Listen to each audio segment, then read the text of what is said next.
हम बात कर रहे हैं फिजियोलॉजिकल चेंजेस जो होते हैं प्रेगनेंसी के टाइम पे, वो हम बात कर रहे हैं। आज के वीडियो में हम बात करेंगे कि वेट में क्या क्या चेंजेस देखने को मिलते हैं हमें ड्यूरिंग प्रेगनेंसी। सबसे पहले लिखा है दो तरीके से वेट गेन होता है, एक होता है रिप्रोडक्टिव, एक होता है non reproductive.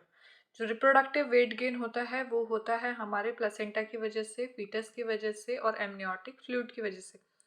Non reproductive weight gain होता है जो हमारे क्या हो जाता है, हमारे जैसे बटक्स एरिया में फैट का डिपॉजिशन हो गया, थाई एरिया में हो गया, ब्रेस्ट एरिया में हो गया।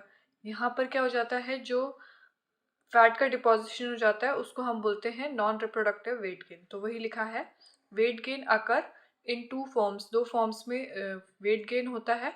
One will be reproductive weight gain and another will be non reproductive weight gain. एक होता है रिप्रोडक्टिव वेट गेन, दूसरा होता है नॉन रिप्रोडक्टिव वेट गेन।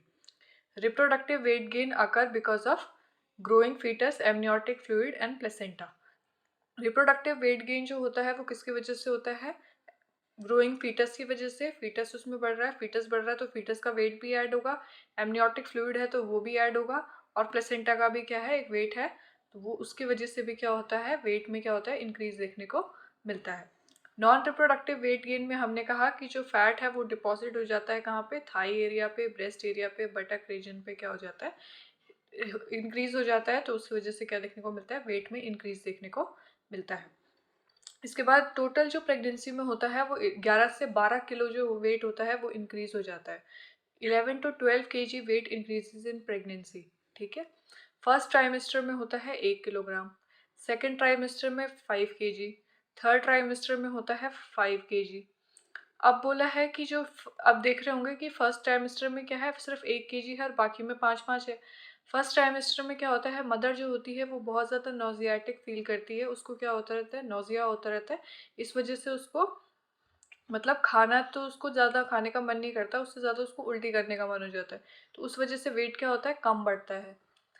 तो लिखा हुआ है initially due to morning sickness there is loss of weight in first trimester. इसीलिए क्या होता है, फर्स्ट ट्राइमेस्टर में वेट गेन जो है वो कम है और लॉस ज़्यादा होता है।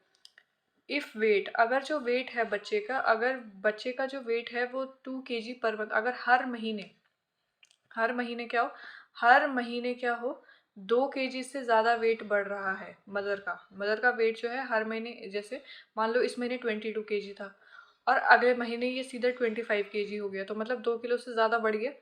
तो इसका मतलब हो सकता है, ये इंडिकेटर हो सकता है कि जो मदर है उसको क्या होने के चांसेस है, प्री एक्लेम्पशिया होने के चांसेस है।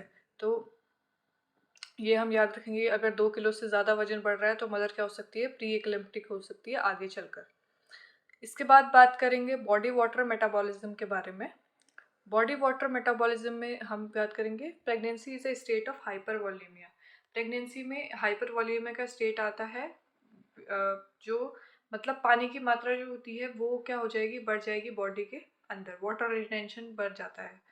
Water retention increases in the body, body में क्या होगा, वाटर रिटेंशन इंक्रीज हो जाएगा। Around 6.5 litre of water retained in body, out of which 3.5 liter contribute in the form of fetus, amniotic fluid and placenta। जो होगा around जो 6.5 litre है वो क्या होता है, वेट जो होता है वो इंक्रीज होता है, और उसमें से जो 3.5 है वो कंट्रीब्यूट करता है फीटस को, एमनियोटिक फ्लूइड को और प्लेसेंटा को। एमनियोटिक फ्लूइड होता है, प्लेसेंटा होता है, फीटस होता है, तो उनको क्या प्रोवाइड, 3.5 लीटर वहीं कंट्रीब्यूट हो जाता है। अब क्या होता है, हमारे बॉडी में होता है, एक होता है ऑस्मोटिक थर्स्ट थ्रेशोल्ड, मतलब जिससे हमें ये पता चलता है कि कितने कितने समय बाद हमें क्या लगेगी, प्यास लगेगी। तो क्या होता है, वाटर इनटेक जो होता है वो इंक्रीज हो जाता है, क्योंकि जो ऑस्मोटिक थ्रस्ट थ्रेशोल्ड की वैल्यू है वो क्या हो जाती है, कम देखने को मिलती है किसमें में, प्रेग्नेंट वुमेन में। तो इससे क्या लगती है, बार बार उससे क्या लगेगी, प्यास लगेगी, क्योंकि इसका वैल्यू जो है वो कम हो जाता है, थ्रेशोल्ड जो हो जाएगा वो कम हो जाएगा, जिसकी वजह से क्या देखने को मिलता है कि बार बार मदर को क्या लगती है, प्यास लगने को मिलती है। ज़्यादा ज़्यादा पानी पिएगी तो ज़्यादा ज़्यादा उसे वॉशरूम भी जाना पड़ेगा, तो पॉलीडिप्सी और पॉलीयूरिया देखने को मिलता है। आगे बात करेंगे कि हिमेटोलॉजिकल चेंजेस क्या क्या होते हैं आरबीसी में, प्रोटीन, प्लाज्मा, इसमें क्या क्या चेंजेस होते हैं वो देख लेते हैं। हिमेटोलॉजिकल चेंजेस में overall blood volume gate increase, क्योंकि अब क्या है, ब्लड वॉल्यूम क्या होना है, इंक्रीज होना है। अब जो ब्लड सप्लाई है वो बच्चे को भी होनी है, तो पता है कि इसमें क्या होगा, ब्लड वॉल्यूम ने इंक्रीज होना ही होना है। जो प्लाज्मा का जो लेवल इंक्रीज होता है वो होता है अबाउट 50% जो होता है वो इंक्रीज हो जाता है प्लाज्मा का level, total around 1.5 to 1.25 litre क्या हो जाता है, इंक्रीज हो जाता है। स्टार्ट इंक्रीजिंग बाय 6 वीक, अब ये कब शुरू होता है, 6 वीक पर क्या होना शुरू हो जाता है, प्लाज्मा का वॉल्यूम बढ़ना शुरू हो जाता है और अपने मैक्सिमम लेवल पे पहुंच जाता है कब, जब 32 वीक्स हो जाते हैं प्रेगनेंसी को। अब कहा कि आरबीसी भी वहाँ पे क्या चाहिए, क्योंकि अब ऑक्सीजन की डिमांड बढ़ गई है, बच्चे को भी ऑक्सीजन चाहिए है, तो उसकी वजह से क्या कर दिया, तो बॉडी ने क्या किया, आरबीसी को बढ़ा दिया कि जो ऑक्सीजन को लेने ले जाने वाला जो मीडियम है उसको ही हम क्या कर देते हैं, बढ़ा देते हैं। तो आरबीसी भी क्या हो जाएंगी, इंक्रीज हो जाएंगी, कितना 20 to 30% क्या होगी, इंक्रीज हो जाएगी। अब इसमें देखेंगे कि 50% तो हुआ प्लाज्मा में इंक्रीज, 20 to 30% हुआ आरबीसी में इंक्रीज।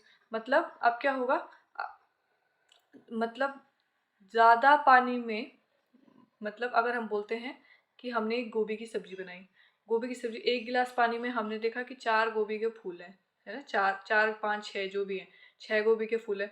अब हमने क्या किया, 6 गोभी के फूल तो वैसे रहने दिए, लेकिन इसमें हमने पानी ज़्यादा कर दिया, पानी हमने इसमें पूरा 1 2 लीटर डाल दिया।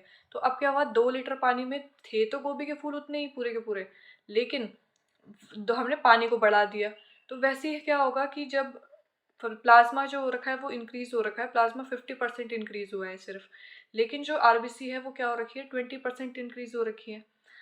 अब जो है प्लाज्मा का लेवल जो है वो एज कम्पेयर टू आरबीसी क्या है, वो ज़्यादा बड़ा है।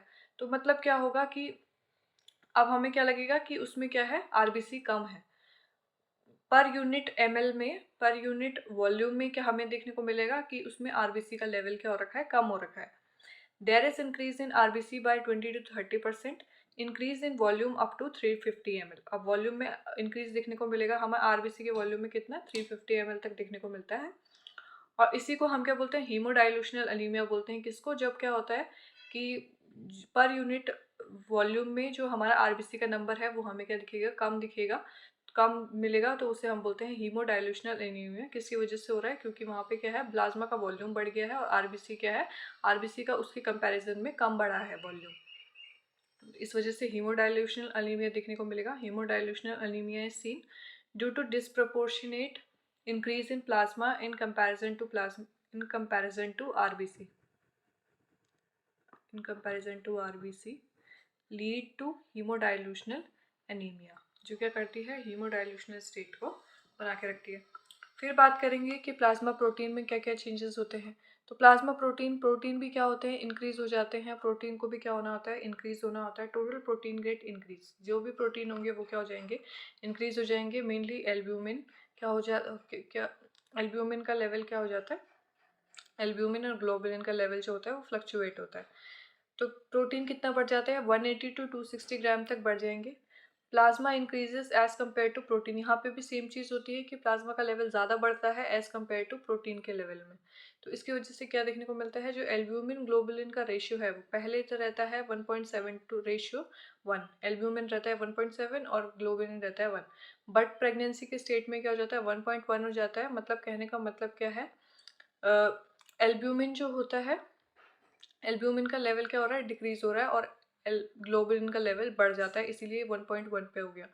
एल्ब्यूमिन का लेवल डिक्रीज हुआ, मतलब कहने का मतलब क्या है कि एल्ब्यूमिन क्या करता है, वाटर को क्या करता है, होल्ड करने का काम। यहाँ पे ब्लड वेसल है, इस पे वाटर को होल्ड करके रखेगा।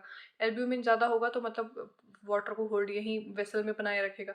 अब क्या है, उसका एल्ब्यूमिन का लेवल जो हो रखा है वो कम हो गया, एल्ब्यूमिन का लेवल कम हो गया, मतलब वाटर होल्ड नहीं रहेगा। वाटर जो होगा वो बाहर ब्लड वेसल से बाहर लीक आउट होना शुरू हो जाएगा। तो लीक आउट शुरू होगा तो जो एक्स्ट्रा वस्कुलर स्पेस है वहाँ पे क्या शुरू करेगा, इडेमा कॉज करेगा ये। और ये जो इडेमा होता है ये फिजियोलॉजिकल होता है, मतलब कि सीधा मतलब ये जो इडेमा होगा, ये अगर मदर आएगी और बोलेगी कि जब वो आराम करती है तो आराम करने से उसका जो सूजन है वो क्या हो जाती है, वो चली जाती है। तो ये प्रेगनेंसी में क्या है, नॉर्मल है, प्रेगनेंसी में ये ठीक भी हो जाता है खुद ब खुद।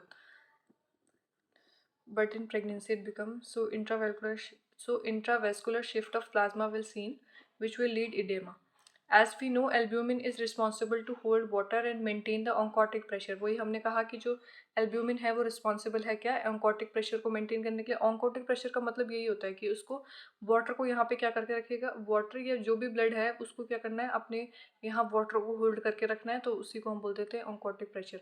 ऑन्कोटिक प्रेशर भी, एल्ब्यूमिन कम हो रहा है तो ऑन्कोटिक प्रेशर भी कम होगा। ऑन्कोटिक प्रेशर कम होगा तो प्रेशर कम होने की वजह से जो यहाँ पे से जो वाटर है वो क्या हो जाएगा, लीक आउट होना शुरू हो जाएगा। और लीक आउट शुरू होके क्या हो जाएगा, इडेमा कॉज करेगा। और जो इडेमा क्या होता है, फिजियोलॉजिकल होता है, प्रेगनेंसी में नॉर्मल चीज़ होती है। ठीक कुछ टाइम बाद जैसे प्रेगनेंसी टर्मिनेट होगी वो ठीक भी जाती है, और प्रेगनेंसी में ही मतलब अगर मदर थोड़ा सा रेस्ट करती है तो उसके बाद वो क्या हो जाता है, ठीक हो जाता है। ये थे हमारे मतलब आरबीसी, प्रोटीन, इनमें होने वाले चेंजेस। और अगले लेक्चर में हम बात करेंगे कार्डियोवास्कुलर सिस्टम और बाकी सिस्टम से रिलेटेड चेंजेस के बारे में। वीडियो में बने रहने के लिए धन्यवाद।